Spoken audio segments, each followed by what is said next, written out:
Hi friends, welcome to my YouTube channel science for railways. ఈరోజు మనం railway technician ఎగ్జామ్కి సంబంధించి 40 సైన్స్ క్వశ్చన్స్ గురించి మనం క్లియర్గా డిస్కస్ చేసుకుంటూ వెళ్దాం. సో ఆర్ఆర్బి టెక్నీషియన్కి సంబంధించి లాస్ట్ టైం నేను అన్ని పీవైక్యూస్ కూడా క్లియర్గా మాట్లాడేశాను. ఈరోజు మనం మాక్ టెస్ట్ లాగా మాట్లాడుకుంటూ వెళ్తున్నాం అనమాట. సో ఇది డే 1గా కన్సిడర్ చేయండి. డే 1 ఓకేనా. దీంట్లో మొత్తం మనకి 40 సైన్స్ క్వశ్చన్స్ అనేవి వస్తాయి. ఈ 40 సైన్స్ క్వశ్చన్స్ కూడా మీరు కంప్లీట్గా ఆన్సర్ చేయాలి. చెప్పాను కదా, టెక్నీషియన్ ఎగ్జామ్ అంత ఈజీ కాదు. 40 క్వశ్చన్స్కి 40 పెట్టగలిగితేనే నువ్వు రేస్లో ఉన్నట్టు. సో సింగిల్ క్వశ్చన్ కూడా రాంగ్ అవ్వకుండా ఉండాలి.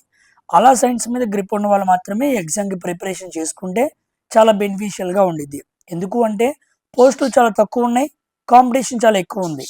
ఓకేనా. కాబట్టి దాన్ని దృష్టిలో పెట్టుకొని దీనికి ఎవరైతే సూటబుల్గా స్టామినా కలిగిన వాళ్ళు ఉంటారో వాళ్ళందరూ కూడా చక్కగా మీరు ప్రిపేర్ అవ్వాల్సిందిగా మీకు తెలియజేస్తూ, ఇంకా ఆలస్యం చేయకుండా మనం వీడియోలోనికి వెళ్దాం. Let's get in to video. ఓకేనా. 40 క్వశ్చన్స్ ఉంటాయి, అన్నిటికీ కూడా చక్కగా ఆన్సర్ చేయండి. కామెంట్ సెక్షన్లో 40కి ఎన్ని వచ్చినాయో పెట్టండి. ఓకేనా. సో ఇవి కూడా డైలీ వస్తూ ఉంటాయి. డే బై డే మ్యాక్సిమం తీసుకురావడానికి ట్రై చేస్తాను. ఏఎల్పీకి ఎలా తీసుకొస్తున్నామో దీన్ని కూడా అలాగే మాట్లాడుకుంటూ వెళ్దాం. మధ్యలో ఏమైనా ఇంపార్టెంట్ కాన్సెప్ట్స్ వస్తే వాటి గురించి కూడా మాట్లాడటానికి ప్రయత్నం చేస్తాను. ఓకేనా. సో మంచి క్వశ్చన్స్ ఎత్తుకొని వస్తున్నాం మనం. అవన్నీ కూడా మీకు చాలా బాగా యూజ్ అవుతూ ఉంటాయి. వీటితో పాటు మీరు టెక్స్ట్ బుక్లో ఉన్న మాక్ టెస్ట్లో కూడా రాయండి. మధ్యలో ఏదైనా క్వశ్చన్స్ డిఫరెంట్గా ఏమైనా అనిపించినా సరే, సో అలాంటివి ఏమైనా ఉంటే నా టెలిగ్రామ్ ఛానల్లో పెట్టండి, నేను చూస్తాను. అవి ఏమైనా మంచిగా ఉంటే కంపల్సరీగా వాటిని తీసుకొని నేను వీటిని మాక్ టెస్ట్లో పెట్టి ఇలా వీడియోలో మాట్లాడడానికి ట్రై చేస్తాను. ఓకేనా. సో కొత్తగా వచ్చిన వాళ్ళైతే కంపల్సరీగా వీడియోని లైక్ చేసి షేర్ చేయడం మర్చిపోవద్దు. సో ఇక ఆలస్యం చేయకుండా మన వీడియోలోనికి వెళ్దాం. Let's get into our video. Day 1 ఓకేనా. టెక్నీషియన్ సైన్స్ 40 క్వశ్చన్స్ సంబంధించి day 1. First question, the ability of lines to converge or diverge light ray depends on అన్నాడు. కాంతి కిరణాలను కేంద్రీకరించే లేదా విక్షేపణం చేసే కటకం యొక్క సామర్థ్యం కింది వాటిపై దేనిపై ఆధారపడుతుంది అన్నాడు. అంటే ఒక లెన్స్ కన్వర్జ్ అవ్వాలన్నా డైవర్జ్ అవ్వాలన్నా దేని మీద ఆధారపడుతుంది అంటే థిక్నెస్ కాదు, కలర్ కాదు, షేప్ కాదు, ఫోకల్ లెంత్ మీద ఆధారపడుతుంది అనమాట. సో ఫోకల్ లెంత్ అనేది లెన్స్ యొక్క డైవర్జింగ్ ప్రాపర్టీని, కన్వర్జింగ్ ప్రాపర్టీని కంట్రోల్ చేస్తూ ఉండిద్ది. ఓకేనా. ఇది కాన్కేవ్ అయితే నెగిటివ్గా ఉండిద్ది, అదే కాన్వెక్స్ అయితే పాజిటివ్గా ఉండిద్ది. ఈ రెండు విషయాలు గుర్తుపెట్టుకోండి. ఇది మనకి మిర్రర్ అండ్ లైట్ అనే టాపిక్ నుంచి అడిగిన క్వశ్చన్ అనమాట. Coming to second question, what is the effect of adding an acid to water? నీటికి ఆమ్లాన్ని కలిపితే దాని ప్రభావం ఏమిటి, అప్పుడు ఏం జరిగిద్ది అని అడిగాడు. సామాన్యంగా మనం చాలాసార్లు మాట్లాడుకున్నాం, యాడ్ యాసిడ్ టు వాటర్. యాసిడ్ని వాటర్కి కలపాలి. ఓకేనా. Add acid to the water ఏమన్నాడు క్వశ్చన్లో? ఓకే, యాసిడ్ టు వాటర్ అంతే. యాసిడ్ని తీసుకెళ్ళి వాటర్కి కలిపామనుకోండి, అదే రియాక్షను ఎక్సోథెర్మిక్ రియాక్షన్. ఏమైంది? హీట్ ప్రొడ్యూస్ అయింది అంటే అది ఎక్సోథెర్మిక్ రియాక్షన్. అప్పుడు టెంపరేచర్ ఏమైంది? పెరిగిద్ది. అంతే కదా. So the temperature of solution increases. ఎప్పుడైతే నువ్వు యాసిడ్ని తీసుకెళ్ళి వాటర్కి కలుపుతావో అప్పుడు టెంపరేచర్ బాగా పెరిగిద్ది, because it is exothermic reaction. ఓకేనా. గుర్తుపెట్టుకోండి, ఎప్పుడైనా సరే యాసిడ్ని వాటర్కి కలపాలి, అది కూడా స్టిరింగ్ చేస్తూ కలపాలి. అంటే కలుపుతూ యాసిడ్ని వాటర్కి కలపాలి. అంతేకాని వాటర్ని తీసుకెళ్ళి యాసిడ్కి కలిపామో సడన్ రిలీజ్ ఆఫ్ హీట్ జరిగిద్ది అనమాట. Very very dangerous, sudden release of heat. కాబట్టి వాటర్ని తీసుకెళ్ళి యాసిడ్కి కలపకూడదు, యాసిడ్ని తీసుకెళ్ళి వాటర్కి కలపాలి. ఇక్కడ హీట్ ప్రొడ్యూస్ అయ్యిద్ది, ఇక్కడ అయ్యిద్ది, ఇక్కడ కాస్త పర్లా, కానీ ఇక్కడ మాత్రం సడన్గా హీట్ రిలీజ్ అయ్యిద్ది. దానివల్ల ప్రమాదం జరిగే అవకాశం ఉంది. ఓకేనా. గుర్తుపెట్టుకోండి, వెరీ వెరీ ఇంపార్టెంట్. అంతకుముందు మనం మాట్లాడుకున్నాం, యాసిడ్ని వాటర్కి యాడ్ చేస్తే పిహెచ్ వాల్యూ ఏమైద్ది? ఓకేనా, నేను ఏఎల్పికి సంబంధించిన పేపర్స్లో చెప్పాను. ఓకేనా, ఒక వాటర్ని యాసిడ్కి కలిపితే అప్పుడు దాన్ని డైల్యూట్ చేసిన వాళ్ళం అవుతాం. ఒక వాటర్ని బేస్కి కలిపితే అప్పుడు మనం డైల్యూట్ చేసిన వాళ్ళం అవుతాం. Dilute of acid, dilute of base ఇవి జరిగినప్పుడు పిహెచ్ వాల్యూస్ ఏమవుతాయో నేను ఏఎల్పి పేపర్స్లో చెప్పాను. ఓకేనా, చాలామంది అడుగుతున్నారు సార్ ఇది ఏఎల్పి మాత్రమే ఉపయోగపడుద్ది అనుకుంటున్నారు. కాదు, ఇది ఏఎల్పికి ఉపయోగపడుద్ది, టెక్నీషియన్కి ఉపయోగపడుద్ది, గ్రూప్ డికి ఉపయోగపడుద్ది. 3 ఎగ్జామ్స్కి కంపల్సరీగా ఉపయోగపడుద్ది, దట్టు జేఈ కూడా. ఓకేనా, అది మీరు ఎంతవరకు కాన్సెప్ట్ నేర్చుకున్నారు అనే విషయం మీకు ఇక్కడ క్లియర్గా అర్థమవుతూ ఉండిద్ది. ప్రతి క్వశ్చన్ దగ్గర ఎంతో కొంత కొత్త కాన్సెప్ట్ నేర్చుకుంటూ వెళ్తూ ఉంటాం. కాబట్టి జాగ్రత్తగా అన్ని ఎగ్జామ్స్కి ఉపయోగపడే సెషన్ కాబట్టి కంపల్సరీగా అన్ని క్వశ్చన్స్ చూసి ఏదో ఒక విషయాన్ని నేర్చుకుంటూ ముందుకు వెళ్ళండి. ఓకేనా, next question, what is the role of antibodies in immune system అన్నాడు. రోగ నిరోధక వ్యవస్థలో రోగ నిరోధక ప్రతిదేహాల పాత్ర ఏంటి అన్నాడు. యాంటీబాడీస్ అనేవి ఒక మాటలో చెప్పాలంటే సోల్జర్స్ లాంటివి. మరి శత్రువులు ఎవరు? యాంటీజెన్స్. వీటిని ఇన్వేడర్స్ అంటారు, అంటే అక్రమకారులు. మన బాడీలోకి అక్రమకారులు ఎంటర్ అయినప్పుడు యాంటీబాడీస్ వాటిని ఏం చేస్తాయి? కిల్ చేస్తాయి. సో వాటి పని ఏంటి అంటే ఇదన్నమాట ఫస్ట్ పాయింట్. కిల్లింగ్ ఉంది కదా ఇది పెట్టేస్తూ ఉంటాం, కాదు. ఫస్ట్ చేయాల్సింది ఏంటంటే recognising and neutralising pathogens. Pathogens అంటే బ్యాక్టీరియా, వైరస్ అదనమాట. ఏదో మనం బయట మాట్లాడుకున్నట్టు అక్రమకారులు రాగానే యాంటీబాడీస్ వెళ్ళి చంపేయు. వాడిని చంపాలంటే వాడి బలం ఏంటి, వాడి బలహీనత ఏంటి అన్నీ తెలియాలి కదా. ఫస్ట్ రికగ్నైజ్ చేసిద్ది వ్యాధి కారకాలని, తర్వాత ఏం చేసిద్ది? న్యూట్రలైజ్ చేసిద్ది. ఓకే, వాడి ప్రాబ్లం, వాడి బలహీనత అదనమాట. అప్పుడు మనం ఇది చేద్దాం, అప్పుడు వాడు సెటరేట్ అవుతాడు అని బ్యాక్టీరియా వైరస్లని రికగ్నైజ్ చేసి వాటిని న్యూట్రలైజ్ చేసిద్ది. అది యాంటీబాడీస్ పని అనమాట. ఓకేనా, గుర్తుపెట్టుకోండి. ఇమ్యూన్ సిస్టమ్ అంటే యాంటీబాడీస్ ఉంటాయి, వీటిని బి సెల్స్ ప్రొడ్యూస్ చేస్తాయి అనమాట. B cells. ఓకేనా, బి లింఫోసైట్స్, టీ లింఫోసైట్స్ మాట్లాడుకుంటాం కదా, అలాంటివి అనమాట. రోగ నిరోధక వ్యవస్థగా అవి very very important. Fourth question, which process involves exchange of gases between blood and tissues? కణస్థాయిలో రక్తం మరియు కణజాలాల మధ్య వాయువుల మార్పిడి ఏ ప్రక్రియలో జరుగుతుంది అన్నాడు. ఒకటి రక్తం, ఇంకోటేమో కణజాలాలు. ఇవి సెల్ లోపల జరిగేది, అంతేనే కదా, కాబట్టి ఇంటర్నల్ రెస్పిరేషన్ అంటాం. ఓకేనా, అలా కాకుండా ఈ ఎక్స్టర్నల్ ఎన్విరాన్మెంట్కి మరియు బ్లడ్ స్ట్రీమ్, బాడీలో ఫ్లో అవుతున్న బ్లడ్కి, ఈ రెండింటి మధ్య జరిగింది అనుకోండి ఎక్స్టర్నల్ రెస్పిరేషన్. అలా కాకుండా రక్తానికి కణజాలాలకి, అంటే బాడీ లోపల ఉన్న కణజాలాలకి మధ్య జరిగింది అనుకోండి ఇంటర్నల్ రెస్పిరేషన్ అంటారు. మరి సెల్యులర్ రెస్పిరేషన్ అంటే అర్థం ఏంటి అంటే సెల్ లోపల ఆక్సిజన్ సహాయంతో గ్లూకోజ్ని మనం బ్రేక్ డౌన్ చేస్తాం. అలా బ్రేక్ డౌన్ చేయడాన్ని సెల్యులర్ రెస్పిరేషన్ అంటారు. మరి వెంటిలేషన్ అంటే అర్థం ఏంటి? Mechanical process of breathing. సాధారణంగా ఒక మనిషి చేసే బ్రీతింగ్ పని తన లంగ్స్ పాడైపోయినప్పుడు లంగ్స్ సహజ సిద్ధంగా పని చేయలేవు, అప్పుడు వెంటిలేటర్స్ మీద మనిషిని పడుకోబెడతారు. వెంటిలేటర్ మీదకి వెళ్ళాడంటే ప్రమాదంలో ఉన్నాడని అర్థం. కరోనాలో చాలా మంది వెంటిలేటర్కి వెళ్ళి అడ్నుంచి అటే వెళ్ళిపోయారు, చాలా ప్రమాదం అనమాట. ఓకేనా, గొంతులోకి పైప్ వేసి పంపిస్తారనమాట. So mechanical process of breathing very dangerous అనమాట, అక్కడ దాకా తెచ్చుకోకూడదు. ఓకేనా, ఇది ఆన్సర్ ఏంటి అంటే ఇంటర్నల్ రెస్పిరేషన్, గుర్తుపెట్టుకోండి. Fifth question, substances are those which get weakly magnetised when placed in an external magnetic field అన్నాడు. బాహ్య అయస్కాంత క్షేత్రంలో ఉంచినప్పుడు బలహీనంగా అయస్కాంతీకరించబడే పదార్థాలు ఏంటి అన్నాడు. సో వీక్ మ్యాగ్నెటిక్ ఫీల్డ్ అనగానే మనం గుర్తుకు రావాల్సిన ఆన్సర్ ఏంటి? పారామాగ్నెటిక్ అంటే వీక్ అన్నమాట. అసలు నో మ్యాగ్నెటిక్ ఫీల్డ్ అంటే స్ట్రాంగ్ మ్యాగ్నెటిక్ ఫీల్డ్ అంటే ఫెర్రో. ఓకేనా. సో ఆన్సర్ ఏమవ్వాలి? పారామాగ్నెటిక్. వీటిని ఎక్స్టర్నల్గా మంచి అయస్కాంత క్షేత్రంలో పెట్టినా సరే అవి వీక్గానే మ్యాగ్నెటిజంని చూపిస్తూ ఉంటాయి అన్నమాట. సో పారామాగ్నెటిక్ మెటీరియల్స్కి ఎగ్జాంపుల్స్ గుర్తుపెట్టుకోండి. ఎగ్జామ్లో అడిగే అవకాశం ఉంది. Aluminium, calcium, platinum, magnesium, sodium, oxygen, titanium.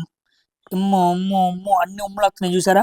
Aluminium, calcium, platinum, magnesium, titanium, sodium. ఇక్కడ ఒక చోట ఆక్సిజన్ ఉంది. ఇవన్నీ కూడా పారామాగ్నెటిక్ పదార్థాలకి ఉదాహరణలుగా గుర్తించాలి మనం. వెరీ వెరీ ఇంపార్టెంట్ అండి. నెక్స్ట్ 6వ question. Which of the following is the property of alkali metals? Good question ఇది. మంచి కాన్సెప్చువల్ క్వశ్చన్ అనమాట. అంత క్వశ్చన్స్ అన్ని ఈజీగా కనపడుతూ ఉంటాయి కానీ పెట్టలేవు. ఓకేనా. 40 అవుట్ ఆఫ్ 40 పెట్టేవాళ్ళు చాలా తక్కువ మంది ఉంటారు. కామెంట్ సెక్షన్లో కావాలంటే మీరే చూడండి. Which of the following is the property of alkali metals? క్షార లోహాల యొక్క లక్షణం ఏంటి అన్నాడు. హై డెన్సిటీయా? కాదు, అవి లో డెన్సిటీ, తక్కువ సాంద్రతను కలిగి ఉంటాయి. ఎస్, లో మెల్టింగ్ పాయింట్, తక్కువ ద్రవీభవన స్థానాన్ని కలిగి ఉంటాయి. బికాస్ వీక్ మెటాలిక్ ఫోర్సెస్ ఉంటాయి వాటి మధ్య. ఆ మెటల్ లోపల అణువుల మధ్య వీక్ మెటాలిక్ ఫోర్సెస్ ఉండటం వల్ల తక్కువ ద్రవీభవన స్థానాన్ని కలిగి ఉంటాయి. పూర్ కనెక్టివిటీయా? తప్పు, వాటికి హై కండక్టివిటీ. మెటల్స్ తమ గుండా మంచిగా కరెంటుని ప్రవహింప చేయగలవు. హార్డ్గా ఉంటాయా? తప్పు, సాఫ్ట్గా ఉంటాయి. ఈ 4 లక్షణాలు గుర్తుపెట్టుకోండి. రాబోయే ఎగ్జామ్స్లో మార్చి అడగచ్చు. లో డెన్సిటీ, లో melting point, high conductivity, soft metals. ఇవన్నమాట ఆల్కలీ మెటల్స్ యొక్క లక్షణాలు, క్షారలోహాల లక్షణాలు. Very very important question from metals and non metals concept. ఓకేనా. 7th question. Which hormone is responsible for regulating sleep Wake cycle and circadian? Okay, circadian రాశాడు, circadian rhythms అన్నాడు. ఇది already నేను ఏఎల్పీలో కూడా చెప్పాను, చాలా ఇంపార్టెంట్. ఇది మెలటోనిన్ అన్నమాట. మన బాడీలో థైమస్ గ్రంథి, పీనియల్ గ్లాండ్ ద్వారా రిలీజ్ అయ్యే ఈ మెలటోనిన్ అనేది స్లీప్ సైకిల్ని, అదేవిధంగా సర్కాడియన్ రిథమ్స్ని మన బాడీలో కంట్రోల్ చేస్తూ ఉండిద్ది. వెరీ వెరీ ఇంపార్టెంట్ అనమాట. ఓకేనా, మెలటోనిన్. నెక్స్ట్, ఇది 7th question and this one 8th question. The unit used to measure the amount of substance. ఏంటది? మోల్ అన్నమాట. మోల్ గుర్తుపెట్టుకోండి. అమౌంట్ ఆఫ్ మాస్ దేంట్లో కలవాలి?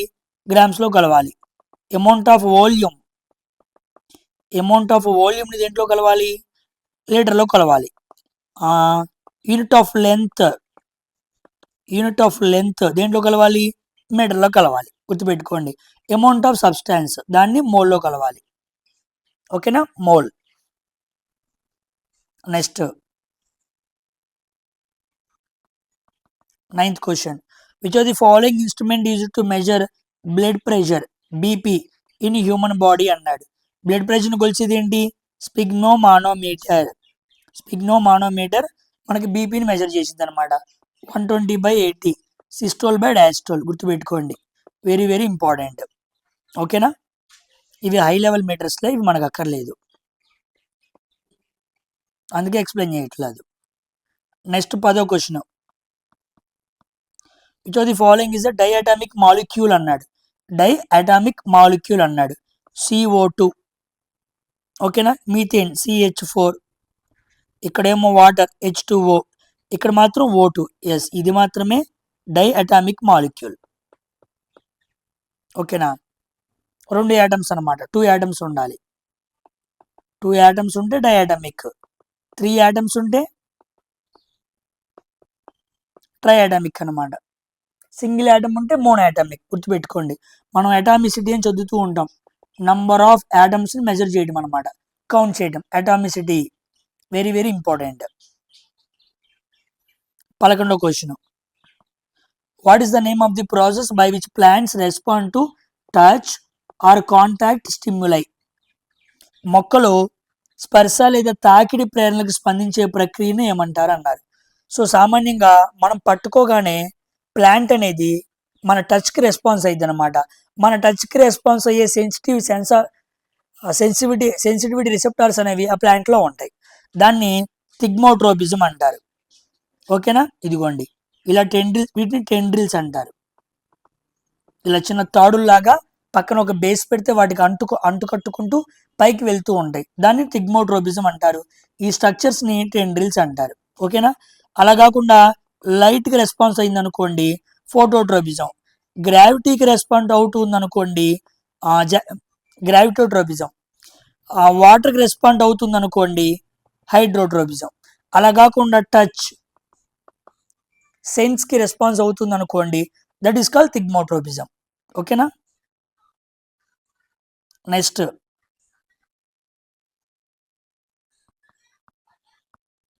a block of mass 2 kg is lifted to a height 5 meters. What is the work done by the lifting force? G equal to 9.8 meter per second square అన్నాడు. ఓకేనా, so work done అడిగాడు. Work done గుర్తుపెట్టుకోండి, work done అంటే ఏదో కాదు, change in potential energy. Change in potential energy is nothing but work done. ఎనర్జీలో వచ్చే మార్పును మనం ఏమని చెప్పచ్చు? పని జరిగింది, వర్క్ జరిగిందని చెప్పచ్చు. కాబట్టి పొటెన్షియల్ ఎనర్జీలో మార్పు కనుక్కుందాం. Formula mgh. ఎం వాల్యూ ఎంత ఇచ్చాడు? 2 కేజీస్లో ఉందా? ఎస్ ఉంది. Height 5 metres. Next G value 9.8. 9.8 into 10 98 joules అనమాట. So 98 joules.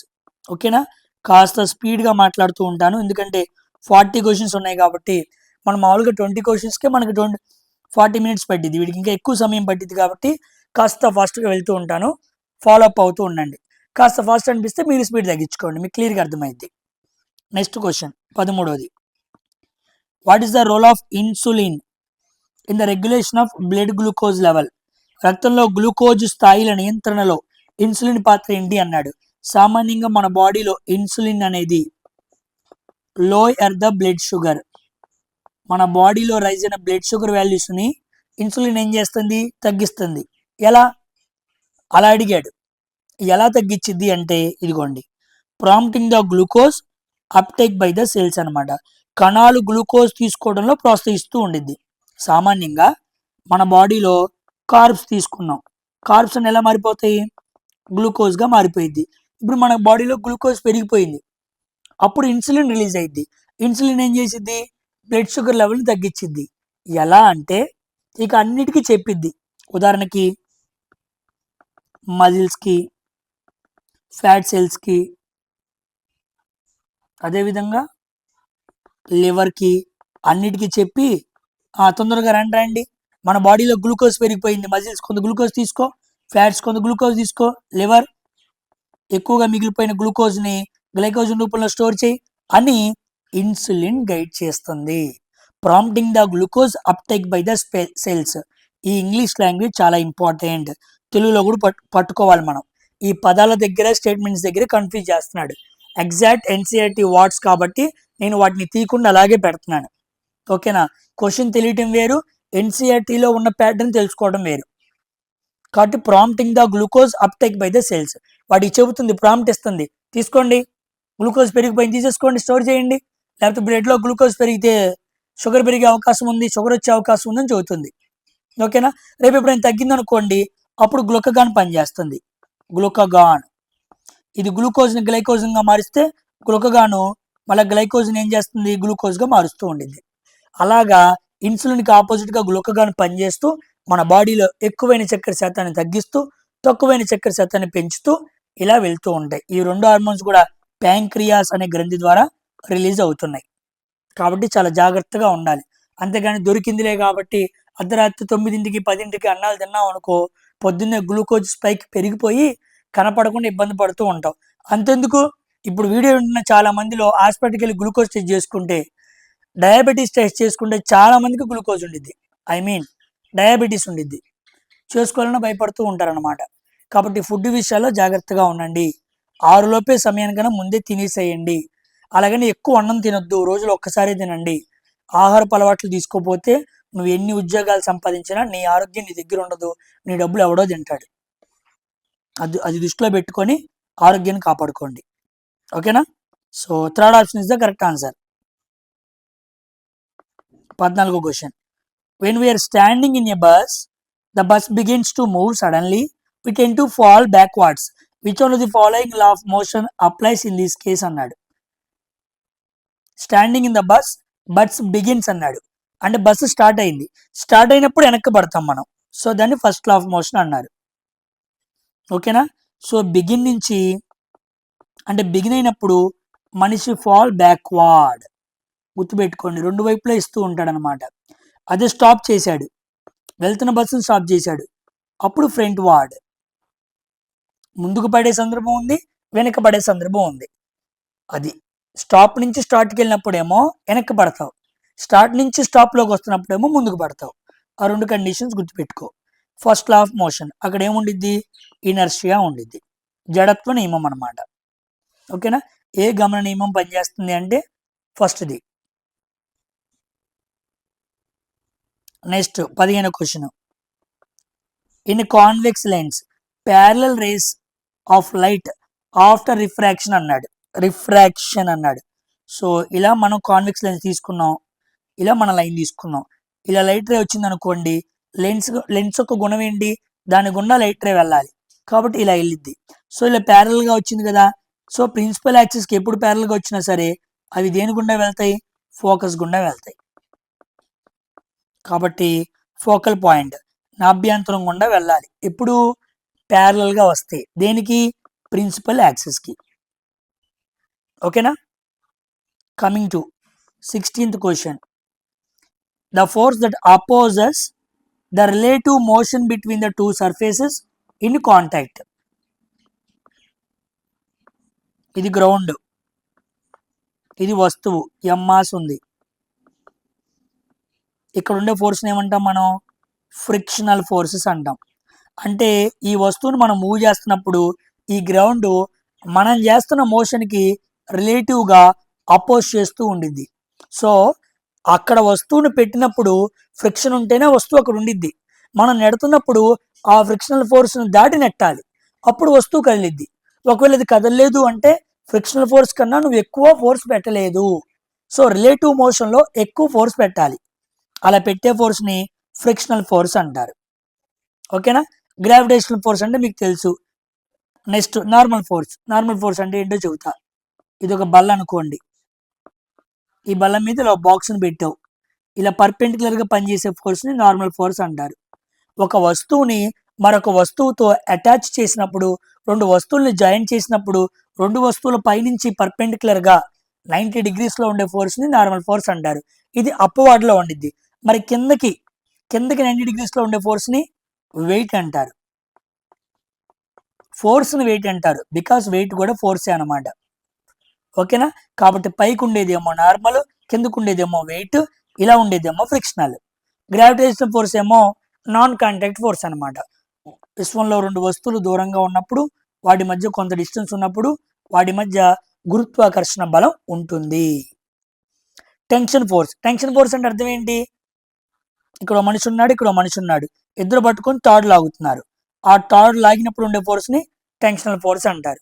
నువ్వు కూడా ఒక రాయికి తాడు చుట్టూ బాగా వదలాలనుకో, టెన్షనల్ ఫోర్స్ బాగుండాలి, బిగుతుగా పట్టుకోవాలి తాడుని. అప్పుడు ఆ బిగుతు రాయి దాకా వెళ్ళిద్ది అనమాట, అప్పుడు దూరం వెళ్ళిద్ది. బిగుతు లేదనుకోండి ఇక్కడే పడిద్ది. ఓకేనా? ఇప్పుడు గాలిపటాలు ఎగిరేస్తూ ఉంటారు, టెన్షనల్ ఫోర్స్ గట్టిగా ఉండాలి, అప్పుడు ఆ గాలికి తగ్గట్టుగా ఆ పటం ఎగురుతూ ఉండిద్ది, దారం కూడా గట్టిగా ఉండిద్ది. టెన్షనల్ ఫోర్స్ సరిగ్గా లేదనుకోండి కష్టం అన్నమాట. 17th question. A force said to be conserve. ఇది మంచి క్వశ్చన్ అండి, గుడ్ క్వశ్చన్. ఓకేనా? సింపుల్గా కనపడుతుంది, కానీ మనం మొమెంటమ్ కన్జర్వ్ గురించి మాట్లాడుకున్నాం. మొమెంటమ్ కన్జర్వ్, ఎనర్జీ కన్జర్వ్ గురించి మాట్లాడుకున్నాం, ఎనర్జీ కన్జర్వ్. కానీ క్వశ్చన్లో మాత్రం ఫోర్స్ మీద కన్జర్వ్ ఇచ్చాడు అనమాట.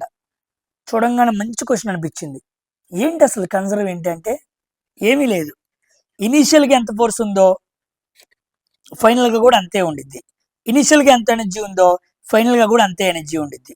సింపుల్గా చెప్పాలంటే a force is state to be conserve అన్నాడు. ఒక ఫోర్సు కన్జర్వ్గా ఉంది అని చెప్పాలంటే వర్క్ జరగాలి.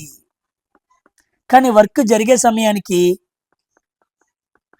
ఇనీషియల్ పాయింట్, ఫైనల్ పాయింట్ జాగ్రత్తగా చూడండి. ఇప్పుడు ఇక్కడ నుంచి కూడా మనిషి ఇక్కడికి వెళ్ళాడు, వర్క్ జరిగింది W1. ఇక్కడ నుంచి ఒక మనిషి ఇలా ఇలా ఇలా తిరిగి ఇక్కడికి వెళ్ళాడు, W2 వర్క్ జరిగింది. ఇక్కడ నుంచి మనిషి ఇలా ఇలా ఇలా వెళ్ళి ఎక్కడికి కూడా తిరిగి తిరిగి ఇక్కడికి వచ్చాడు, అప్పుడు కూడా వర్క్ జరిగింది W3. 3 చోట్ల ఇనీషియల్ పాయింట్ నుంచి ఫైనల్ పాయింట్కి మనిషి ఏమయ్యాడు, వెళ్ళాడు. ఓకేనా? కానీ 3 చోట్ల పాత్రలు వేరు.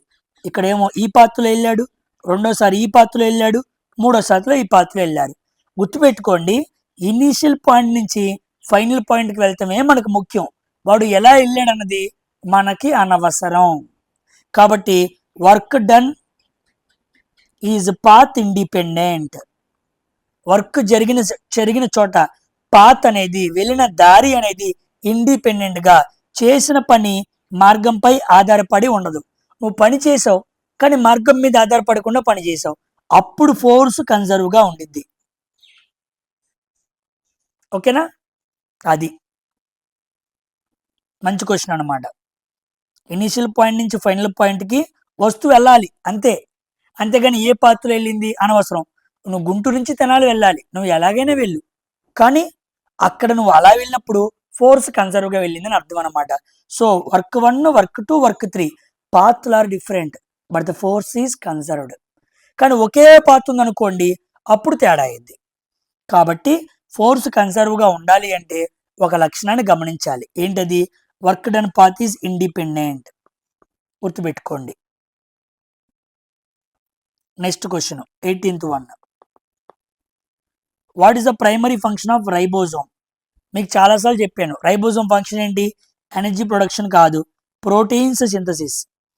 ప్రోటీన్స్ యొక్క సింథసిస్ చేసిద్ది అనమాట. తెలుసా ఎలా అవుతాయో?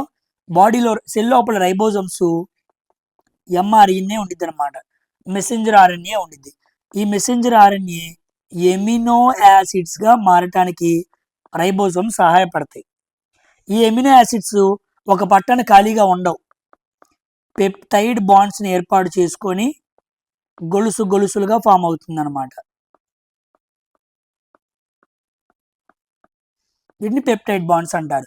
ఎమినో యాసిడ్స్ అన్ని కూడా పెప్టైడ్ బాండ్స్, చిన్న చిన్న మల్లె పువ్వులను దారుతంతో కట్టినట్టు ఎమినో యాసిడ్స్ అన్ని పెప్టైడ్ బాండ్స్ ద్వారా పాలీపెప్టైడ్స్గా మారుతాయి. మెల్లిగా ఈ పాలీపెప్టైడ్స్ గ్రూప్గా మారిపోతాయి. ఆ గ్రూప్ను ఏమనాలంటే ప్రోటీన్స్ అనాలి. కాబట్టి mRNA amino acids peptide bond సహాయంతో చైన్స్ లాగా ఫామ్ అయ్యి పాలీపెప్టైడ్స్ ఫామ్ చేస్తాయి. ఈ పాలీపెప్టైడ్స్ ఇలా గ్రూప్ చేసుకుంటే గ్రూప్ ఆఫ్ పాలీపెప్టైడ్స్ని ప్రోటీన్స్ అంటారు. మనం ఏమనుకున్నాం? రైబోజోమ్స్ ఏం చేస్తాయి? ప్రోటీన్స్ సింథసిస్ చేస్తాయి. అదనమాట ఆన్సర్. Very very important. ఓకేనా? గుర్తుపెట్టుకోండి. రైబోజోమ్స్ ఎవరు కనుక్కున్నారు? పెలాడే. మన గ్రూప్ డీలో అడిగాడు, జిఎం పెలాడే. Very very important. మొన్న జరిగిన గ్రూప్ డి షిఫ్ట్లో అడిగాడు. What does the rate of chemical reaction refer to? Okay, what does the rate of chemical reaction? Rate అన్నాడంటే టైం అనమాట. ఒక కెమికల్ రియాక్షన్ బై టైం వేసుకున్నాడు. అది దేని తెలియజేస్తుంది? రసాయన చర్య రేటు దేన్ని సూచిస్తుంది అన్నాడు. First option, the change in the concentration of reactants or products per unit time. ఎడం పక్కనేమో రియాక్టెంట్స్ ఉంటాయి, కుడి పక్కనేమో ప్రొడక్ట్స్ ఉంటాయి. ఇవి టైంకి అనుగుణంగా ఎలా మారుతున్నాయి, టైంతో పాటు ఎలా చేంజ్ అవుతున్నాయి అని చెప్పే రేటుని రసాయన చర్య రేటు అంటారు. The change in the concentration of reactants and products or products per unit time, టైంకి అనుగుణంగా మారుతూ ఉంటాయి. ఓకేనా? రేట్ ఆఫ్ కెమికల్ రియాక్షన్ గుర్తుపెట్టుకోండి. 19th question. 20th question. What type of chemical bond involves the sharing of electrons between atoms to complete their valence shells అన్నాడు. ఏ రకమైన రసాయన బంధంలో అణువుల మధ్య ఎలక్ట్రాన్లు వాటి వ్యాలెన్స్ షెల్ని పూర్తి చేయడానికి పంచుకోబడతాయి? షేరింగ్ అన్నాడు. షేరింగ్ అన్నాడు. షేరింగ్ అంటే ఏ బాండ్? Covalent bond. అదే ట్రాన్స్ఫర్ అయినాయి అన్నాడు అనుకోండి, అప్పుడు అయానిక్ బాండ్. షేరింగ్ మాత్రం జరిగితే కోవెలెంట్ బాండ్ అనమాట. ఓకేనా? షేరింగ్ ఆఫ్ ఎలక్ట్రాన్స్ గుర్తుపెట్టుకోండి. కమింగ్ టు 21వ question. The bending of light when it passes around the edge of an obstacle or through a narrow slit. కాంతి ఒక అవరోధం యొక్క అంచు చుట్టూ ప్రయాణించినప్పుడు లేదా ఒక సన్నని చీలిక గుండా వెళ్ళినప్పుడు అది వంగడాన్ని ఇలా అంటారు అన్నాడు. ఏం లేదు, లైట్ రే ఇలా వెళ్తున్నప్పుడు చిన్న అబ్జెక్షన్ వచ్చింది అనమాట. చిన్న బొక్క, ఒక గోడ ఉంది, గోడకి చిన్న బొక్క ఉంది, లైట్ రే పంపించామనుకోండి, ఆ గోడ మొత్తం లైట్ రేని ఆపేస్తుంది, కానీ ఆ బొక్క గుండా హోల్ గుండా ఏమైంది? లైట్ రే పాస్ అయింది. దాన్ని ఏమంటారు అన్నాడు? డైఫ్రాక్షన్, కాంతి వివర్తనం అంటారు. ఓకేనా? స్మాల్ వైడ్ గ్యాప్ ఉందనుకోండి, స్మాల్ డిఫ్రాక్షన్ ఉంటుంది అనమాట. ఇదిగోండి వైడ్ గ్యాప్. ఎక్కువ గ్యాప్ ఉందనుకోండి, స్మాల్ డిఫ్రాక్షన్ జరిగిద్ది. నేరో గ్యాప్ ఉందనుకోండి, లార్జ్ డిఫ్రాక్షన్ జరిగిద్ది. ఈ రెండు గుర్తుపెట్టుకోండి, ఎగ్జామ్స్లో అడిగే అవకాశం ఉంది. ఓకేనా? రివర్స్లో అడుగుతూ ఉంటాడు. మనం అడుగుతూ ఉంటాం, కన్ఫ్యూజ్ అవుతూ ఉంటాం. ఎక్కువ వైడ్ గ్యాప్ ఉంది కాబట్టి ఎక్కువ కాంతి డిఫ్రాక్షన్ జరిగిద్ది అనుకుంటాం. కాదు, వైడ్ గ్యాప్ ఉంటే స్మాల్ డిఫ్రాక్షన్, నేరో గ్యాప్ ఉంటే లార్జ్ డిఫ్రాక్షన్. అందుకే చిన్న హోల్ పడితే ఎక్కువ కాంతి మనకు కనపడుతూ ఉండిద్ది. ఎందుకంటే కాంతి ఎక్కడ లేదు కాబట్టి ఆ హోల్ నుంచి మొత్తం వెళ్ళడానికి ట్రై చేస్తూ ఉండిద్ది అనమాట. ఓకేనా? Diffraction.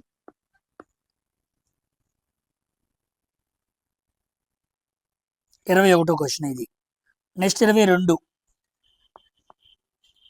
The electrical resistance of a conductor increases అన్నాడు. ఓకే, రెసిస్టెన్స్ ఎప్పుడు పెరిగిద్ది అన్నాడు. రెసిస్టెన్స్ ఎప్పుడు పెరిగిద్ది? లెంత్ పెరిగినప్పుడు పెరిగిద్ది. So it's length increases, directly proportional relation ఉండాలన్నమాట. ఓకేనా?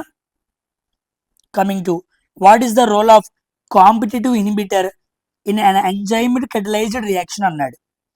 ఎంజైమ్ ఉత్ప్రేరక చర్యలో పోటీ నిరోధకం యొక్క పాత్ర ఏంటి అన్నాడు. ఓకే, క్వశ్చన్ కాస్త ఇబ్బందిగా ఉండొచ్చు, చూడండి సింపుల్గా చూస్తాను. 23వ క్వశ్చన్. ఏమీ లేదు, ఎంజైము కెటలైజ్గా పనిచేస్తుంది అంటే ఏంటి సార్? ఉదాహరణకి యూరియేజ్ అనే ఎంజైమ్ తీసుకుందాం. యూరియాని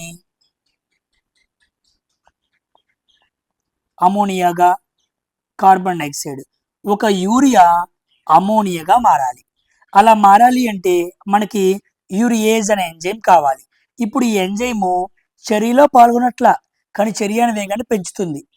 because it is catalyst. Because it is catalyst.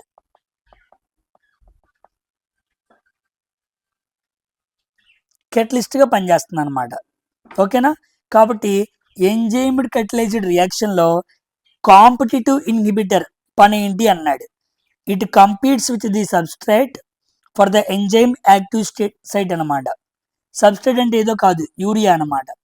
Substrate అంటే దేన్ని మనం మారుస్తున్నామో దాన్ని సబ్స్ట్రేట్ అనాలి, దేని సహాయంతో మారుస్తున్నామో దాన్ని క్యాటలిస్ట్ అనాలి.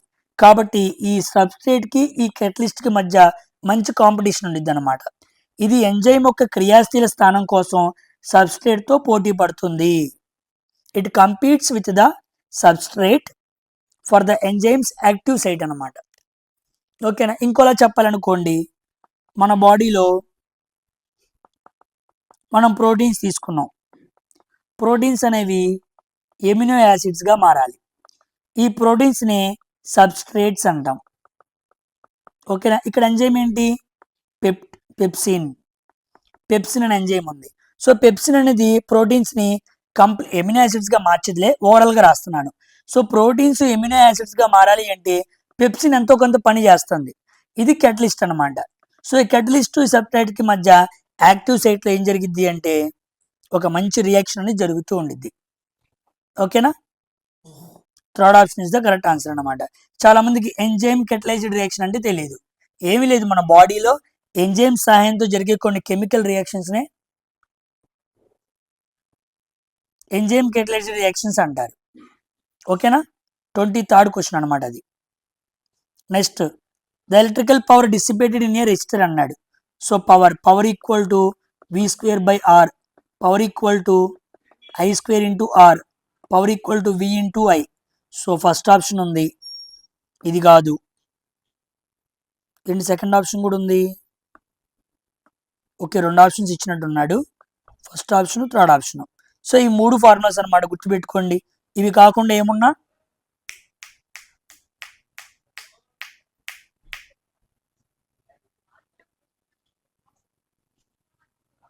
ఓకేనా, ఈ మూడు కరెక్ట్ అనమాట. ఓకేనా, ఇక్కడ ఆప్షన్స్ రెండు ఇచ్చినట్టున్నాడు చూడండి. ఓకేనా, సో ఇది 24th question. Which of the following is a non metal. Non metal ఏంటి అన్నాడు. So sodium metal, iron metal, chlorine metal. Yes, chlorine metal కాదు, chlorine is a non metal. ఓకేనా, సో ఇది కూడా మెటలే, chlorine is a non metal. 17th group halogens కి సంబంధించింది అనమాట. So 25th question.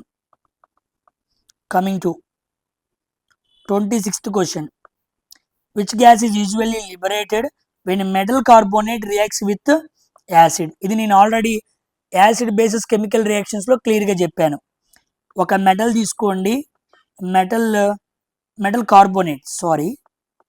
కార్బోనేట్ తీసుకోండి, దానికి యాసిడ్ కలపండి, అప్పుడు ఏం రిలీజ్ అయ్యిద్ది? Salt plus water plus carbon dioxide. So carbon dioxide అనే గ్యాస్ రిలీజ్ అయ్యిద్ది. ఎగ్జాంపుల్ తీసుకుందామా? CaCO3 HCl gives rise to CaCl2 plus H2O plus CO2. ఇక్కడ నైట్రోజన్ రెండు ఉన్నాయి కదా, ఇక్కడ రెండు పెట్టుకో, బ్యాలెన్సింగ్ అయిపోయింది. ఇదిగో metal carbonate, acid, CaCl2 salt వచ్చింది, వాటర్ వచ్చింది, కార్బన్ డైఆక్సైడ్ వచ్చింది. సో కార్బన్ డైఆక్సైడ్ అనే గ్యాస్ మనకి వస్తుంది. అర్థం కానప్పుడు ఇలా కెమికల్ రియాక్షన్ రాసుకోవడం తెలియాలి. ఇలాంటివి మనం చాలా రోజులుగా మాట్లాడుకుంటూ వస్తున్నాం. కంటిన్యూస్గా మన ఛానల్స్ని ఫాలో అవుతున్న వాళ్ళు ఎంతో కొంత సైన్స్లో గ్రోత్ అవుతూ ఉంటారు. ఓకేనా, ఏదో ఒక ఎగ్జామ్లో వాళ్ళందరూ కూడా క్రాక్ చేసుకుని వెళ్ళిపోతూ ఉంటారు. సో కంటిన్యూగా ఫాలో అప్ అవుతుండండి. So the following is a water soluble vitamin. Okay, fat soluble vitamin అంటే మనకి ఏం తెలుసు? A, D, E, K, ADEK. వాడేం అడిగాడు? వాటర్ సాల్యుబుల్ అన్నాడు. సో వాటర్ సాల్యుబుల్లో మనకి B అండ్ C వస్తాయి. ఇంకా చెప్పాడు ఆ విటమిన్ ఏం చేసిందంటే that helps the body metabolize fats, carbohydrates and proteins. So శరీరంలో కొవ్వులు, కార్బోహైడ్రేట్లు, ప్రోటీన్ల యొక్క జీవక్రియకు ఆ విటమిన్ ఉపయోగపడుతుంది. సో B అండ్ Cలో B లేదు కాబట్టి ఇంకేమవ్వాలి? C అవ్వాలి. ఆస్కార్బిక్ యాసిడ్ అనమాట. ఓకేనా, very very important. Citrus foods కంపల్సరీగా మనం తీసుకోవాలి. అన్నం తినంగానే ఒక ఆరెంజ్ తీసుకుంటే చాలా ఇంపార్టెంట్. చికెన్ తింటున్నప్పుడు కంపల్సరీగా లెమన్ లేకుండా తినద్దు. లెమన్ ఈజీగా డైజెస్ట్ అయ్యే విధంగా దాంట్లోని మాంసకృతులు మన బాడీలోనికి వెళ్తానికి ఈజీగా ఉపయోగపడుతూ ఉండిద్ది అనమాట. ఓకేనా, లెమన్ పిండుకోకుండా మొక్క మింగకూడదు. కావాలంటే ఎక్కువ పిండుకో. బిర్యానీ తిన్నప్పుడు కనీసం 1 లెమన్ కంప్లీట్ చేసుకోవాలి. ఈజీగా డిజాల్వ్ అయ్యిద్ది అనమాట బాడీలో. ఎందుకంటే సిట్రస్ ఫుడ్స్ కున్న విషయమే అది. రాశాడుగా, కొవ్వుల్ని కొవ్వుల జీవక్రియని పెంచుతూ ఉండిద్ది. అందుకే కానీ నిమ్మకాయలు లేకుండా తిన్నావు అనుకో చాలా ప్రమాదం. ఎందుకంటే నువ్వు ఎక్కువ చికెన్ తింటుంటావు, మటన్ తింటుంటావు, కొంతమంది బీఫ్ తింటూ ఉంటుంటారు. ఇలా ఏం తిన్నా సరే, ఏ రకమైన మీట్ తిన్నా సరే దాన్ని కంప్లీట్గా మెటబాలిజం పెంచాలి అంటే లెమన్ యాడ్ చేయాలి. లేదా అన్నం తినంగానే చక్కగా నువ్వు ఆరెంజ్ తీసుకున్నావు అనుకో, మెటబాలిజం భలే పెరిగిద్ది. ఓకేనా, నేనైతే కంప్లీట్గా లంచ్ అవ్వంగానే కంపల్సరీగా తీసుకుంటాను ఆరెంజ్, ఒక కమలాకాయ. ఓకేనా, షుగర్ లెవెల్ కూడా స్పైక్ అవుతుంది అనమాట, గుర్తుపెట్టుకోండి. నెక్స్ట్ క్వశ్చన్, ఇది 27వ క్వశ్చన్. 28వ question, 28th one. The pigment responsible for the green colour. మొక్కల్లో ఆకుపచ్చ రంగుకు కారణమయ్యే వర్ణ ద్రవ్యం ఏంటి అన్నాడు. ఏ పిగ్మెంట్ అన్నాడు? కెరోటిన్. కెరోటిన్ ఎందుకు? ఆరెంజ్ కలర్ అనే దాన్ని సో మనకి వెజిటేబుల్స్కి ప్రొవైడ్ చేస్తుంది. Chlorophyll is the answer. Chlorophyll అంటే ఏంటి? Green colour. ఓకేనా, జాంతోఫిల్. జాంతోఫిల్ అంటే బ్రౌన్ కలర్. సో బ్రౌన్ కాదు, yellow colour. Next anthocyanin. Anthocyanin అంటే రెడ్ కలర్ వస్తుంది, పర్పుల్ కలర్ వస్తుంది, బ్లాక్ కలర్ వస్తుంది, బ్లూ కలర్, ఇలా చాలా కలర్స్ వస్తాయి అన్నమాట. సో రకరకాల వెజిటేబుల్స్కి ఆ కలర్ పడటానికి యాంథోసైనిన్, ఎల్లో అయితే జాంతోఫిల్, ఇక్కడ వై ఉంది కాబట్టి ఎల్లో అని గుర్తుపెట్టుకోండి. కెరోటిన్ అంటే ఆరెంజ్ కలర్, క్లోరోఫిల్ అంటే గ్రీన్ కలర్. ఓకేనా. 29th question, very very important. ఇది సెల్ డివిజన్ మీద అడిగిన క్వశ్చన్ అనమాట. సెల్ డివిజన్ గురించి నేను వీడియో చేద్దాం అనుకున్నాను, పాసిబుల్ అవ్వలేదు. చేస్తా, ఒక 10 మినిట్స్ లేదా 20 మినిట్స్ వీడియో చేస్తాను. Very very important. చూడండి, during which phase of the cell cycle does DNA replication occur అన్నాడు. డిఎన్ఏ రిప్లికేషన్ అంటే ఏంటి? ఏమీ లేదు, 2 DNA molecules copied from 1 DNA molecule. ఒక డిఎన్ఏ మాలిక్యూల్ నుంచి 2 డిఎన్ఏ మాలిక్యూల్ కాపీ అయి రావటాన్ని రిప్లికేషన్ అంటారు. దాన్ని కాపీ చేయొద్దు అంటారు, రిప్లికేట్ చేయడం అన్నమాట. సో ఒక డిఎన్ఏ మాలిక్యూల్ నుంచి 2 డిఎన్ఏ మాలిక్యూల్ రిప్లికేట్ అయి వస్తాయి, 2 ఐడెంటికల్ డిఎన్ఏ మాలిక్యూల్స్ అనమాట. రిప్లికేట్ అయి రావడాన్ని సెల్ డివిజన్ అంటారు. ఇది ఎక్కడ జరిగిద్ది అంటే ఎస్ ఫేజ్ లో జరిగిద్ది. ఎస్ ఫేజ్ అంటే సింథసిస్ ఫేజ్. G1 అంటే గ్యాప్ 1, G2 అంటే గ్యాప్ 2, M అంటే మైటోసిస్. ఓకేనా, మాట్లాడతాలే నేను. ఇవన్నీ ఇంటర్ఫేజ్ లో భాగాలన్నమాట. ఇంటర్ఫేజ్, టెలోఫేజ్, ఇలా చాలా ఉంటాయి అన్నమాట. ఇవన్నీ సెల్ డివిజన్ చెప్పినప్పుడు మీకు బాగా అర్థమైంది. సమకర్ణ విభజన, శైకర్ణ విభజన. సో ఇప్పటికైతే డిఎన్ఏ రిప్లికేషన్ ఎస్ ఫేజ్ లో జరిగిద్ది. ఎస్ అంటే సింథసిస్ ఫేజ్, రిప్లికేషన్ అంటే అర్థం ఇది అన్న విషయాలు మాత్రం ప్రస్తుతానికి గుర్తుపెట్టుకోండి. ఓకేనా. Next 30th question, a positively charged rod is brought close to the neutral connecting plate. ఒక పాజిటివ్ చార్జ్ ఉన్న రాడ్ని న్యూట్రల్ కనెక్టింగ్ స్పియర్ దగ్గరికి తీసుకొచ్చాడు అనమాట. The part of the sphere near the rod అన్నాడు. The part of the sphere near the rod. ధనాత్మక charge ఉన్న కడ్డీని తటస్థ వాహక గోళానికి దగ్గరగా తీసుకువస్తారు. కడ్డీ దగ్గర ఉన్న గోళంలోని భాగం ఎలా పనిచేస్తుంది అన్నాడు. ఇది actually neutral connecting sphere. Sphere ఎలా ఉంది? న్యూట్రల్ గా ఉంది. కానీ నువ్వు పాజిటివ్ రాడ్ తెచ్చావు అనుకోండి, ఆ రాడ్ తెచ్చిన గోళం భాగం అంత వరకు ఆ స్పియర్ కూడా ఎలా ఉండిద్ది? పాజిటివ్ గా ఉండిద్ది. ఇదిగోండి, ఇది స్పియర్ అనమాట. ఒక పాజిటివ్ రాడ్ని ఇలా తీసుకొచ్చావు. ఈ పాజిటివ్ రాడ్ని తీసుకొచ్చావు కాబట్టి ఈ పార్ట్ వరకు, ఈ పాజిటివ్ రాడ్ని ఎక్కడి వరకు అయితే తీసుకొచ్చావో స్పియర్లో ఆ భాగం వరకు ఎలా ఉండిద్ది? పాజిటివ్ గా ఉండిద్ది. కాబట్టి ఇది పాజిటివ్, ఇది న్యూట్రల్. కానీ పాజిటివ్ రాడ్ని దగ్గర తీసుకొచ్చినప్పుడు అయాన్స్ ట్రాన్స్ఫర్ అవుతాయి. ఓకేనా, దీన్ని ఛార్జ్ ట్రాన్స్ఫర్ అంటారు. ఛార్జ్ ట్రాన్స్ఫర్ అంటారనమాట. కాబట్టి పాజిటివ్ రాడ్ని దగ్గరికి తీసుకొచ్చావు కాబట్టి న్యూట్రల్గా ఉన్న స్పియర్లో కూడా పాజిటివ్ ఛార్జ్ అనేది ట్రాన్స్ఫర్ అయి కనపడుతూ ఉండిద్ది. నువ్వు కూడా అంతే, నువ్వు నెగిటివ్గా ఉన్నప్పుడు నెగిటివ్ గాలితో తిరిగావు అనుకో, నువ్వు ఇంకా నెగిటివ్ అవుతావు. నెగిటివ్ ప్లస్ నెగిటివ్, ఘోరమైన నెగిటివ్ అవుతావు. కాబట్టి ఎప్పుడు కూడా పాజిటివ్ మైండ్ సెట్ ఉన్నోడితో తిరగాలి. నీకన్నా బాగా ఎక్కువగా ఆలోచన చేసేవాడితో తిరగాలి. నీకన్నా ఎక్కువగా ప్రాబ్లమ్ సాల్వింగ్స్ టెక్నిక్ ఉన్న వాడితో తిరగాలి. వాడు ఎలా మెచ్యూర్గా ఆలోచన చేస్తున్నాడు, వాడు స్టడీ రూమ్లో ఎలా ఉంటున్నాడు, వాడి ఇంటి దగ్గర ఎలా ఉంటున్నాడు, వాడు బయట ఎలా ఉంటున్నాడు, వాడు ఆహారపు అలవాట్లు ఏంటి అన్న విషయాలు గమనించాలి. వాడు ఇంట్లో కూడా సమస్యలు ఉంటాయి, వాడి ఇంట్లోనూ కష్టాలు ఉంటాయి. వాడు ఎలా అధిగమిస్తున్నాడు, వాడు హాలిడేస్ని ఎలా వాడుకుంటున్నాడు. అలా పాజిటివ్గా ఉన్న వాళ్ళతో తిరిగావు అనుకో, నువ్వు చాలా పాజిటివ్గా ఉంటావు. ఓకేనా. So be positive. 31st question, what is the value of Avogadro's constant అన్నాడు. Avogadro's constant very very important. 6.022 into 10^23 mole inverse అనమాట. ఓకేనా, గుర్తుపెట్టుకోండి, చాలా చాలా ఇంపార్టెంట్. అవగాడ్రో స్థిరాంకం విలువ ఇక్కడ 22 ఉంది కదా, ఇక్కడ 23 ఉండిద్ది. లేదా 6.023 ఇంటూ 10^23 మోల్ ఇన్వర్స్ అని రాసుకునే ఇబ్బంది ఏమీ లేదు. ఓకేనా, ఎందుకంటే మనకు గుర్తుంటాను అనమాట. చాలాసార్లు ఇక్కడ మైనస్ ఇస్తూ ఉంటాడు, కన్ఫ్యూజ్ చేస్తూ ఉంటాడు. మైనస్ అనేది ఉండదు, మోల్ ఇన్వర్స్ అనమాట. Avogadro constant. ఎన్ని మోల్స్ ఉన్నాయి, ఎన్ని యాటమ్స్ ఉన్నాయి, ఎన్ని మాలిక్యూల్స్ అని పక్కన మనం ఇచ్చిన దాన్ని బట్టి మనం రాసుకొని చదువుకుంటూ ఉండాలన్నమాట. ఇది మనకి మోల్ కాన్సెప్ట్లో వస్తూ ఉండిద్ది. ఒక్క నిమిషం పెన్ మార్చుకుంటున్నాను. ఎస్. నెక్స్ట్ 32వ క్వశ్చన్.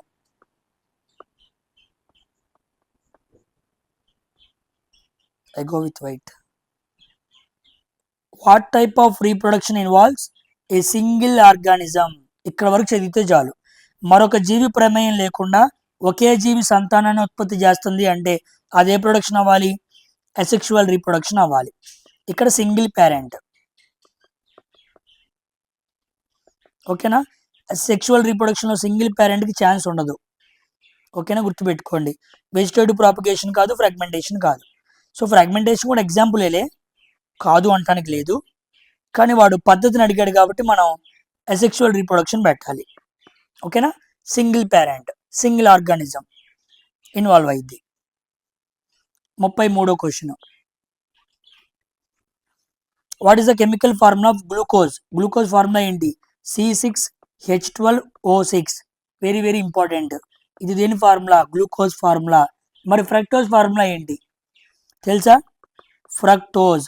ఫ్రక్టోజ్ని ఎఫ్ ఉంది కాబట్టి ఫుడ్ షుగర్ అంటారు, ఫ్రూట్ షుగర్ అంటారు. ఏంటి దాని ఫార్ములా? అది కూడా సేమే, C6H12O6. ఓకేనా? ఇంకోటి ఉండిద్ది సుక్రోజ్ అని చెప్పి, దాని ఫార్ములా ఏంటి? C12H22O11. C12H22O11. సుక్రోజ్ ఎలా వచ్చింది? గ్లూకోజ్ ప్లస్ ఫ్రక్టోజ్ వచ్చింది.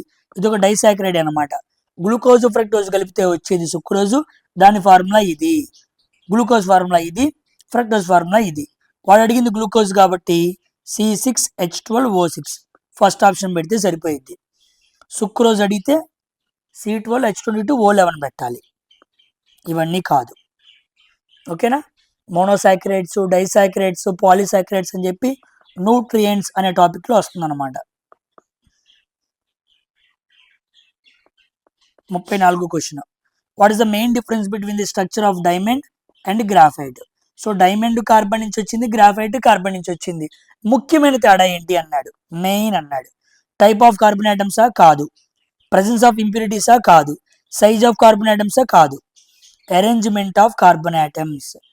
డైమండ్లో ఒక కార్బన్ ఐటమ్ 3 కార్బన్ ఐటమ్స్కి 4 కార్బన్ ఐటమ్స్కి టచ్ అయి ఉండిద్ది అనమాట. అందుకే దీన్ని టెట్రాహైడ్రల్ అంటారు. టెట్రాహైడ్రల్ షేప్లో ఉండిద్ది. ఇక్కడ ఒక కార్బన్ ఐటమ్ 3 కార్బన్ ఐటమ్స్తో ఉండిద్ది అనమాట. హెక్సాగోనల్ ఎరే. హెక్సాగోనల్ ఎరే షేప్లో ఏమో ఒక కార్బన్ 3 కార్బన్స్తో బాండ్ అవుతూ ఉండిద్ది. ఇక్కడ ఒక కార్బన్ 4 కార్బన్స్తో బాండ్ అవుతూ ఉండిద్ది. ఇదేమో టెట్రాహైడ్రల్ షేపు, ఇదేమో హెక్సాగోనల్ ఎరే షేప్. కాబట్టి అరేంజ్మెంట్లో తేడా ఉంది. ఓకేనా? అది ముఖ్యమైన తేడా. దేనికి? డైమండ్కి, గ్రాఫైట్కి. అంతేగాని మిగతా ఆప్షన్స్ కాదు. 35వ question. The primary component of cell wall in a plants అన్నాడు. సెల్ వాల్ తయారవ్వాలంటే ముఖ్యంగా దేంతో తయారైద్ది? లిపిడ్స్ కాదు, సెల్యులోజ్. ఓకేనా? యానిమల్స్లో సెల్ వాల్ దేంతో నిర్మాణం అయింది అంటే చెప్పకూడదు, ఎందుకంటే యానిమల్స్లో సెల్ వాల్ ఉండదు కాబట్టి. ఓకేనా? Very very important. మరి సెల్ మెంబ్రెయిన్ లేదా ప్లాస్మా మెంబ్రెయిన్, అప్పుడు మనం లిపిడ్స్ అండ్ ప్రోటీన్స్ అని చెప్పాలన్నమాట. సెల్ మెంబ్రెయిన్ ఏమో లిపిడ్స్, ప్రోటీన్స్తో నిర్మాణం అయితే సెల్ వాల్ ఏమో సెల్యులోజ్తో నిర్మాణం అవుతుంది. యానిమల్స్కి సెల్ వాల్ లేదు కానీ సెల్ మెంబ్రెయిన్ ఉంది. 36వ question. The phenomenon of splitting of white light into component of colours. కలర్స్గా డివైడ్ అవటాన్ని ఏమంటాం? రిఫ్రాక్షన్ కాదు, రిఫ్లెక్షన్ కాదు, డిస్పర్షన్. ఇలా వేరైపోవటాన్ని మనం ఏమంటాం? డిస్పర్షన్ అంటాం. ఓకేనా? కాంతి విక్షేపణం అవటం. 37వ question. The speed of the sound. The speed of the sound ముందు దేంట్లో ఎక్కువ? సాలిడ్స్లో ఎక్కువ, తర్వాత లిక్విడ్స్లో ఎక్కువ, తర్వాత గ్యాసెస్లో. సో ఎయిర్ కాదు, వాటర్ కాదు, వ్యాక్యూమ్ కాదు, స్టీల్ అనమాట. స్టీల్ ఈజ్ ఏ సాలిడ్కి ఎగ్జాంపుల్ కాబట్టి స్టీల్లో సౌండ్ స్పీడ్ ఎక్కువ ఉండిద్ది. ఈ ఆర్డర్ గుర్తుపెట్టుకోండి. 38వ క్వశ్చన్. ఓకే, మంచి స్టేట్మెంట్ అడిగాడు చూడండి. Consider which of the following statements regarding properties of the particles, పదార్థ కణాల లక్షణాలకు సంబంధించి కింది ప్రకటనలు పరిగణించండి అన్నాడు. Particles of matter are continuously moving అన్నాడు. కణాలు నిరంతరం కదులుతూ ఉంటాయా? ఎస్, ఏ కరెక్టే, కదులుతూ ఉంటాయి. Particles of matter have no space అన్నాడు. ఇది తప్పు. వాటి మధ్య స్పేస్ ఉండదా? ఉండిద్ది. సాలిడ్స్, లిక్విడ్స్, గ్యాసెస్, ఇక్కడ స్పేస్ లెస్ ఉండిద్ది, ఇక్కడ స్పేస్ మోడరేట్గా ఉండిద్ది, ఇక్కడ స్పేస్ మోస్ట్ ఎక్కువ ఉండిద్ది. మూడిట్లో కూడా లెస్ ఉంది, మీడియం ఉంది, మోస్ట్ ఉంది, కానీ ఉంది. కానీ వాడు నో స్పేస్ అన్నాడు. తప్పు. బి ఆప్షన్ తప్పు. సి చూద్దాం. Particles of matter attract each other with different strength. ఒక అణువు మరొక అణువుని వేరు వేరు బలాలతో ఆకర్షించుకుంటూ ఉండిద్ది. రైటే. So A and C right, మిగతా మూడు తప్పు అన్నమాట. బి అనే ఆప్షన్ తప్పు. నో స్పేస్ అన్నాడు. కాదు కాదు, సాలిడ్స్లో స్పేస్ ఉంది, తక్కువ ఉంది. లిక్విడ్స్లో యావరేజ్గా ఉంది. గ్యాసెస్లో ఎక్కువ స్పేస్ ఉంది. ఓకేనా? ఏదో ఒక్క పాయింట్ నువ్వు బాగా చదివితే ఒక్క పాయింట్ పట్టుకుంటే చాలు, చాలా క్లారిటీగా మబ్బు విడిపోయినట్టు క్వశ్చన్ అర్థమైపోయింది. 39th question. In which organ of the human body does the digestion of proteins primarily occur? ప్రోటీన్స్ యొక్క జీర్ణక్రియ ఎక్కడ మొదలవుతుంది అన్నాడు. మౌత్లోనా? కాదు, స్టమక్లో. స్టమక్లో ప్రోటీన్స్ యొక్క జీవక్రియ స్టార్ట్ అవుతుంది. మరి మౌత్లో carbs and fats, carbs fats ఈ రెండింటి యొక్క జీవక్రియ స్టార్ట్ అయ్యేది మౌత్లో. ప్రోటీన్స్ కాదు, ప్రోటీన్స్ స్టార్ట్ అయ్యేది స్టమక్లో. కానీ ఏ డైజెషన్ ఎక్కడ స్టార్ట్ అయినా కంప్లీట్ అయ్యేది ఎక్కడ అంటే చిన్న పేగులో. గుర్తుపెట్టుకోండి. ఫ్యాట్స్, కార్బ్స్, ప్రోటీన్స్ అన్నిటి డైజెషన్ కంప్లీట్ అయ్యేది స్మాల్ ఇంటెస్టైన్. కానీ నోట్లో ప్రోటీన్స్ యొక్క డైజెషన్ స్టార్ట్ అవ్వదు. ఓకేనా? ఇప్పుడు మిమ్మల్ని అడుగుతున్నా, ఎంతమంది చెబుతారో చూద్దాం. విటమిన్స్ యొక్క డైజెషన్ ఎక్కడ స్టార్ట్ అవుతుంది? Same options. Mouth, stomach, small intestine, large intestine. ఈ నాలుగిట్లో విటమిన్స్ యొక్క డైజెషన్ మనం కార్బ్స్ తీసుకుంటాం, ఫ్యాట్స్ తీసుకుంటాం, ప్రోటీన్స్ తీసుకుంటాం, విటమిన్స్ కూడా తీసుకుంటాంగా. కాబట్టి విటమిన్స్ యొక్క డైజెషన్ ఎక్కడ స్టార్ట్ అయ్యిందో చెప్పండి, కామెంట్ సెక్షన్లో రాయండి. ఓకేనా?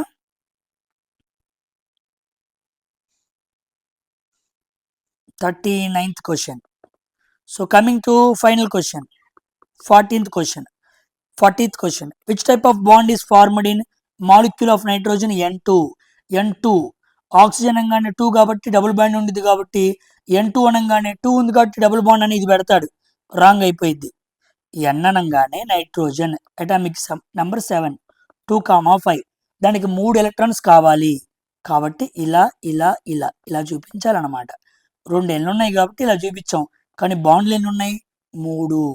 Triple bond, triple covalent bond, because non metal కాబట్టి. ఓకేనా? కాబట్టి N2 చూసి మోసపోయి 2 పెట్టద్దు. Answer C, triple bond. గుర్తుపెట్టుకోండి. సో ఇవన్నమాట 40 క్వశ్చన్స్. ఓకేనా? ఐ హోప్ మీ అందరికీ కూడా క్లియర్గా అర్థమైంది అనుకుంటున్నాను. ఇది డే 1. ఇలాంటివి మధ్యలో వస్తూ ఉంటాయి. మోస్ట్లీ 10 ఎగ్జామ్ జరిగే వరకు 10 లేదా 15 మంచి క్వశ్చన్ తీసుకొస్తూ ఉంటాను. ఇవన్నీ మీ ఎగ్జామ్స్కి చాలా పుషప్ అవుతూ ఉంటాయి. అందరూ కూడా వీడియోని లైక్ చేసి షేర్ చేయడం మర్చిపోవద్దు. నెక్స్ట్ వీడియోలో కలుద్దాం. బాయ్.